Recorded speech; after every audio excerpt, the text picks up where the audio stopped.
श्री अंबाबाई मंदिर तीर्थक्षेत्र विकास आराखड्याच्या दुसऱ्या टप्प्यात मंदिर परिसरातील भूसंपादन करण्यात येणार आहे। 2 मे पासून त्यासंबंधीचा सर्वे सुरू होता, तो आज पूर्ण झाला असून या संबंधीचा अहवाल जिल्हाधिकारी विजय राठोड यांना गुरुवारी देण्यात येणार आहे। सर्वेच्या पहिल्या टप्प्यात मंदिर परिसरातील काही किरकोळ अपवाद वगळता 139 मिळकतींचं सर्वेक्षण पूर्ण झालंय। त्यामध्ये या मिळकतींची सद्यस्थितीची माहिती घेतली गेली आहे। भूसंपादनामुळे विस्थापित होणाऱ्या घटकांचं मंदिर परिसरातच क्लस्टरच्या माध्यमातून पुनर्वसन करण्याचा प्रस्ताव विचाराधीन आहे। राज्य शासनानं 1445 कोटी 95 लाख रुपयांचा श्री अंबाबाई मंदिर तीर्थक्षेत्र आराखडा तयार केलाय। तो मे 2025 रोजी मंजूर केलाय।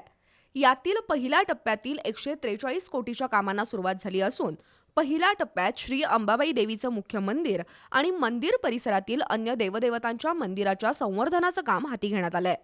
हे काम अंतिम टप्प्यात आलं असून दुसऱ्या टप्प्यात मंदिराबाहेरील परिसराचा विकास केला जाणार आहे। यासाठी मंदिर परिसरातील मिळकतींचा सर्वे 2 मे पासून सुरू होता। करवीर प्रांताधिकारी मोसमी चौगुले यांच्या अध्यक्षतेखाली 3 पथकांकडे त्यांची जबाबदारी होती। पहिल्या टप्प्यात 139 मिळकतींचा सर्वे झाला असून प्रांताधिकारी मोसमी चौगुले यांनी आज या अहवालावर अखेरचा हात फिरवला। हा अहवाल जिल्हाधिकारी डॉक्टर विजय राठोड यांच्याकडे सादर होणार आहे। या अहवालाचा अभ्यास करून राठोड तो अहवाल पालकमंत्री प्रकाश आंबेडकर यांना देतील। त्यानंतर तो राज्य शासनाच्या विधी न्याय विभागाकडे पाठवला जाणार आहे।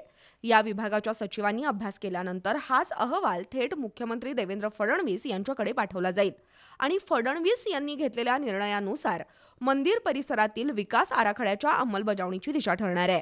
या अहवालाच्या आधारे विस्थापित होणाऱ्या घटकांचं पुनर्वसन अन्यत्र करण्याऐवजी मंदिर परिसराच्या आजूबाजूलाच पुनर्वसन करावं अशी मागणी मिळकतधारकांची आहे। त्या अनुषंगानं क्लस्टरच्या माध्यमातून बिनखंबी गणेश मंदिर, ताराबाई रोड, मिरजकर तिकटी या ठिकाणी जागा उपलब्ध करून त्यांचं पुनर्वसन करण्यासंबंधीचा एक प्रस्ताव पुढे आलाय।